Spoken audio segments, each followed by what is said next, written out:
En el vacío infinito, más allá de lo que cualquiera de nosotros puede imaginar, vuela una minúscula sonda, lanzada incluso antes de que muchos de nosotros naciéramos.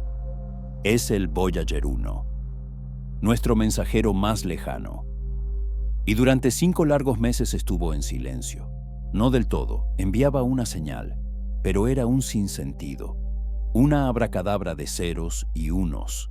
Parecía que habíamos perdido para siempre el contacto con nuestro pionero. Pero hace unas semanas ocurrió un milagro. El Voyager volvió a hablar, y lo que nos ha contado cambia nuestra percepción del universo más allá del sistema solar. No olvides suscribirte. Esta historia es un auténtico tecno-thriller que se desarrolla a una distancia de 24.000 millones de kilómetros de la Tierra. Imaginen esto. La luz del Sol tarda 22 horas y media en llegar a esta sonda. Cuando se envía una orden, hay que esperar casi 2 días para recibir una respuesta. En tales condiciones, los ingenieros de la NASA se toparon con la avería de un ordenador que es más antiguo que la mayoría de ellos. El problema surgió en noviembre de 2023. Uno de los 3 ordenadores de a bordo, el llamado Sistema de Datos de Vuelo, o FDS, dejó de funcionar correctamente. Este ordenador es el cerebro de la sonda. Recopila datos de los instrumentos científicos e información sobre el estado del propio Voyager. Lo empaqueta todo de forma organizada y lo transmite a la Tierra. Y este cerebro, de repente, olvidó cómo comunicarse.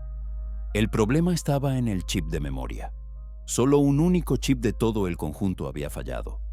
Parece una nimiedad, pero en un aparato que lleva volando ya 47 años, esto es una catástrofe. No tienes la posibilidad de reemplazar nada.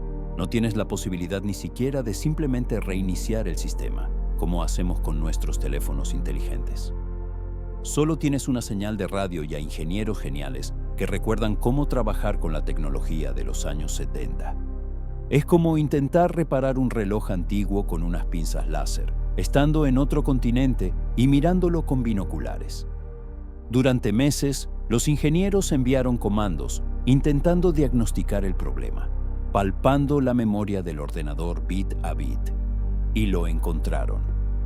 Ese mismo sector dañado. La solución que idearon es una muestra de puro arte de ingeniería. No podían reparar el chip, pero sí podían sortearlo.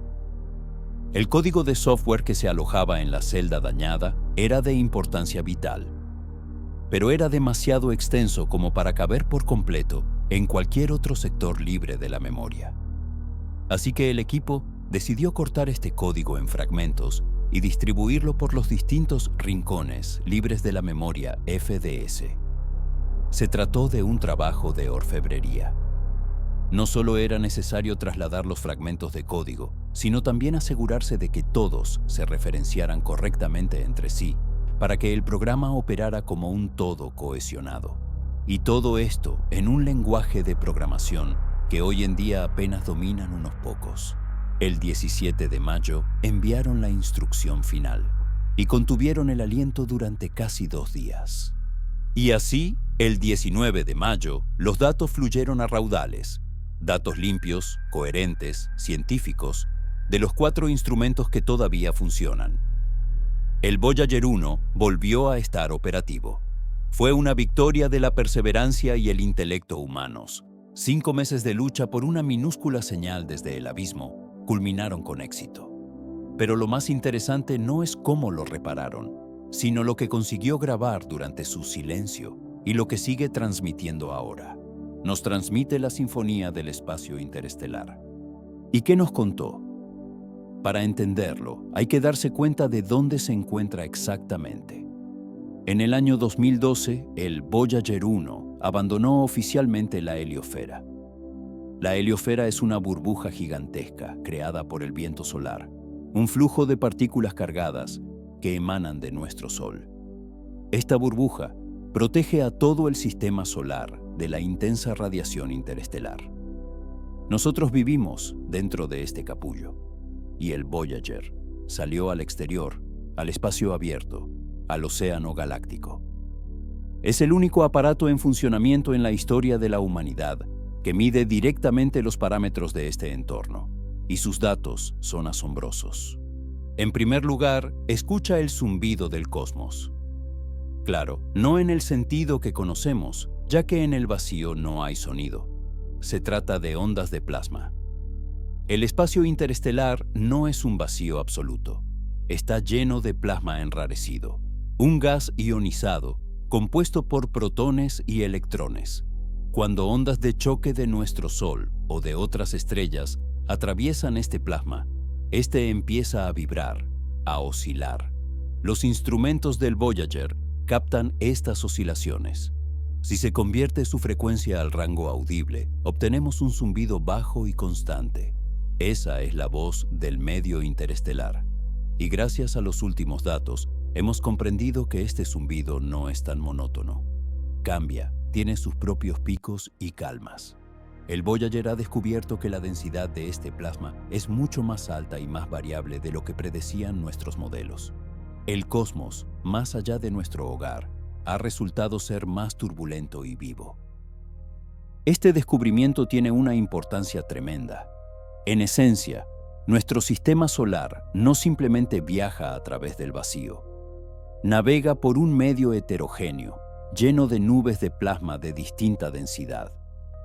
Es como navegar en un barco por el océano y de repente toparse con zonas de agua cálida, luego con corrientes frías y después con áreas de salinidad elevada. El Voyager es nuestro termómetro e hidrómetro en esta navegación cósmica. Nos ayuda a trazar un mapa de nuestro entorno galáctico inmediato. Estos son conocimientos fundamentales sobre en qué barrio de la galaxia vivimos. En segundo lugar, el Voyager es nuestro único escudo interpuesto frente a los rayos cósmicos galácticos.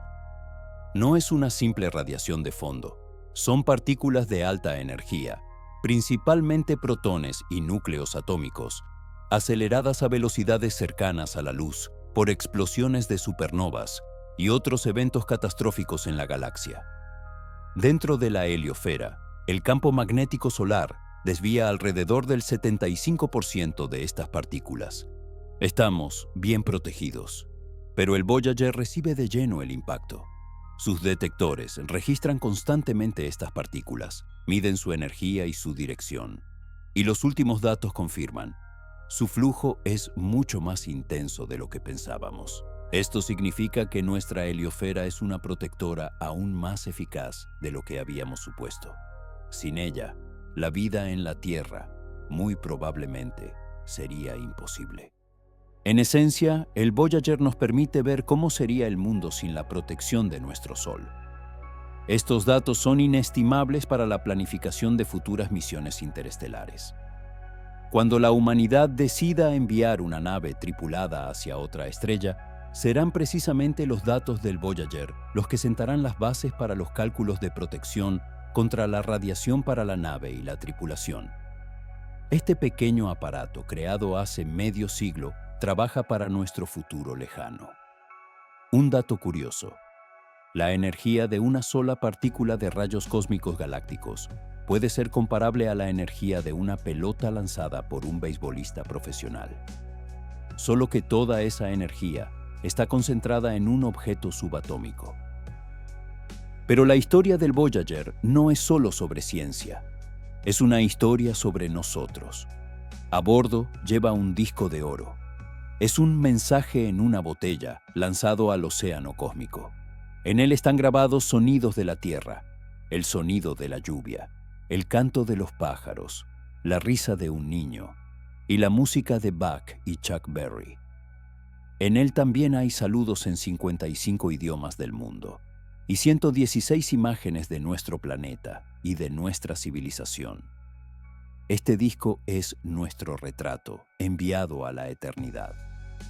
La probabilidad de que alguien lo encuentre es ínfimamente pequeña. Pero eso no es lo principal. Lo principal es que nosotros lo hicimos.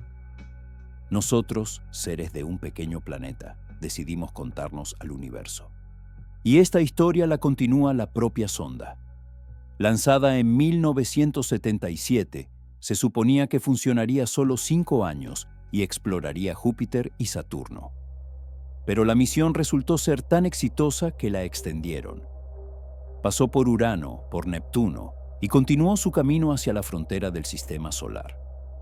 Su hermano gemelo, el Voyager 2, por cierto, también abandonó la heliosfera, pero en otra dirección, y ahora también nos envía datos invaluables. Estas sondas son campeonas absolutas en longevidad y distancia. Son un triunfo de la ingeniería y de la insaciable curiosidad humana. Sin embargo, su tiempo se acaba. Los Voyager obtienen su energía de generadores termoeléctricos de radioisótopos que funcionan con la desintegración de plutonio 238. Y este plutonio se agota lenta pero inexorablemente. Cada año la potencia disminuye en aproximadamente 4 vatios. Los ingenieros en la Tierra llevan muchos años librando una verdadera batalla por cada vatio, apagando sistemas secundarios y la calefacción de los instrumentos, para prolongar la vida útil de los instrumentos científicos más importantes. Según las previsiones actuales, aproximadamente para el año 2025 o 2026, la energía dejará de ser suficiente para que funcione ni siquiera un solo instrumento. Y después del año 2030, la sonda, lo más probable, enmudecerá para siempre. Precisamente por eso, la recuperación de la comunicación con el Voyager 1 es tan importante. Son sus últimos años, su canto del cisne. Cada medición, cada bit de información que envía es inestimable. Son datos que no podremos volver a obtener durante décadas, hasta que lancemos una nueva misión interestelar. Estamos escuchando las últimas palabras del viajero más audaz en la historia de la humanidad. Nos habla de un mundo al que un día quizás entraremos. Un mundo lleno de campos magnéticos invisibles, flujos de partículas cargadas y ecos de antiguos cataclismos estelares. Algún día enmudecerá, su transmisor se enfriará y se convertirá en un mudo trozo de metal que surca la noche galáctica. Pero su viaje no terminará ahí. Seguirá volando por millones, miles de millones de años más. Rodeará otras estrellas. Quizás sobreviva a la propia humanidad y al planeta Tierra. Y a bordo llevará un disco de oro con voces, música e imágenes de una civilización largamente extinta. Así que, la próxima vez que miren al cielo nocturno, recuérdenlo. Allí, en una distancia inimaginable, en dirección a la constelación de Ofiuco, vuela un pequeño aparato. Es la extensión de nuestros ojos y oídos. Es la encarnación de nuestro anhelo de mirar más allá del horizonte. Y ahora, después de 5 meses de inquietante silencio, vuelve a hablarnos. Y debemos escuchar con mucha atención, porque es una voz del gran vacío que nos cuenta sobre nuestro lugar en el universo.